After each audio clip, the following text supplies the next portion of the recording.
Dan orang perempuan yang duduk di dalam tempoh iddah ni, dia ada pantang larang dia. Ni banyak orang apa berapa kali pun duk confuse itulah.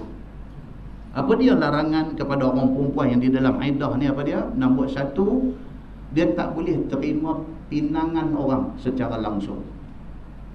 Orang perempuan yang duduk di dalam tempoh iddah tidak boleh menerima lamaran ataupun pinangan daripada siapa-siapa pun. Pasal apa? Pasal dia dalam tempoh iddah. Kecuali lamaran secara sindiran, macam yang kita contohkan 2 bulan lepas. Begitu. Yang kedua, tidak boleh menikah. Dalam tempoh iddah 3 bulan 3 kali suci itu, orang perempuan tak boleh menikah. Kalau menikah, nikah dia tak sah. Yang ketiga, tak boleh keluar rumah. Dalam arti kata keluar saja-saja, tak boleh. Habis tu kalau keluar nak pergi rumah mak dia, boleh tak boleh? Boleh. Habis tu kalau dia satu orang perempuan yang berkerjaya, dia ada kerja, adakah dia 3 bulan tu tak boleh pergi kerja? Boleh pergi kerja, dengan syarat. Kalau saja-saja nak keluar tak boleh. Tapi kalau keluar atas keperluan, itu boleh, dengan syarat. Apa dia? Tidak boleh berhias-hias.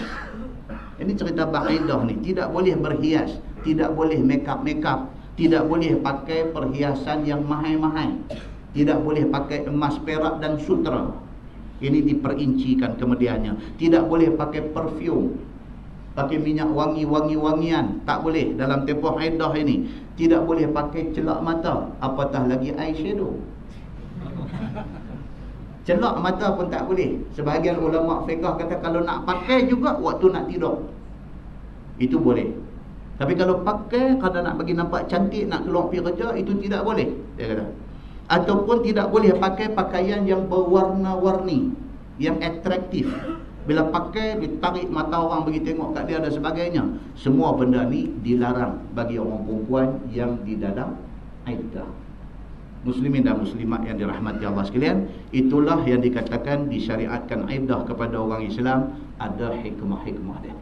Firman Allah Subhanahu wa taala, wa ashhidu dzawa adlin minkum, dan persaksikan olehmu akan 2 orang yang adil daripada kamu atas cerai dan di atas rajul itu. Apabila kita adakan benda yang disebutkan ini, sama ada nikah ataupun cerai ataupun rajul, ini semua 3 benda penting. Dia kata ada 3 benda penting ni, sebaik-baiknya adakan saksi. Bagi nikah, saksi adalah rukun, mesti kena ada. Bagi rajul dan juga bagi cerai, tidak dirukunkan benda ni, tetapi Quran kata apa? Bagi ada lebih baik, supaya tidak timbul perkara berbangkit di kemudian hari. Satu laki-laki cerai bini dia, okey, tak ada saksi, tak ada siapa tahu, cerai talak 3. Bini dengar laki sebut terang-terang, kata aku cerai hang, talak 3 bini dia. Bini dengar, tapi tidak ada saksi. Masalah dia apa? Laki ni jenis tak mengaji agama. Masa dia ucapkan benda tu, dia sewel, dia tak betul. Bini dengar, bini ni dulu mengaji sekolah Arab, tapi sekerak jalan dia betul lari. Tapi dia reti tentang benda ni. Bila jadi macam ni, dia duk main serabut. Dia pergi pejabat qadi, dia buat report. Dia kata, ustaz, dia kata suami saya cerai, saya talak 3,000. Ustaz ni kata astagfirullahalazim. Ni masalah lah ni, dia duk buat apa saja. Dia duk balik rumah, dia duk tidur bangun dengan saya, dia duk makan minum di rumah saya. Ni macam mana ustaz ni? Macam mana qadi nak selesaikan masalah ni? Qadi kata ada saksi tak dengar? Saksi tak ada lah, kami doa je pada masa. Nampak tak masalah? Nak mensabitkan, kata dia cerai talak 3 tu, nak sabitkan, saksi tak ada. Qadi akan buat surat, panggil suami mai pejabat. Bila mai qadi tanya, Syekh, isteri kata hang cerai dia talak 3,000. Mana ada ustaz? Dia kata tak ada tekat 3, tekat saya nak bagi 3,000. Dia kata walhal, betul tak betul dia bagi 3,000 tu? Betul. Nampak tak? Masalah bila tak ada saksi. Ini masalah dia. Ini masalah dia.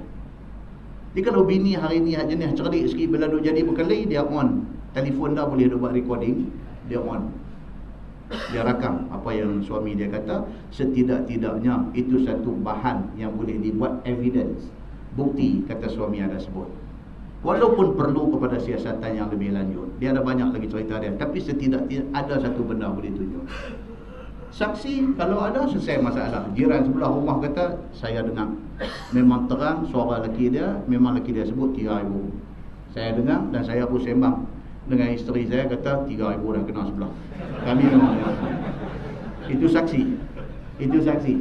Maka Islam ni dalam Quran Tuhan kata apa? Wa ashhidu zawa adlin minkum, dan persaksikan olehmu akan dua orang yang adil daripada kamu atas cerai dan atas rojok itu. Bagi ada saksi senang. Dalam apa hal sekalipun Islam mau supaya ada saksi dan ada benda yang bertulis. Islam mau pasal benda ni penting apabila masuk mahkamah esok ni. Penting.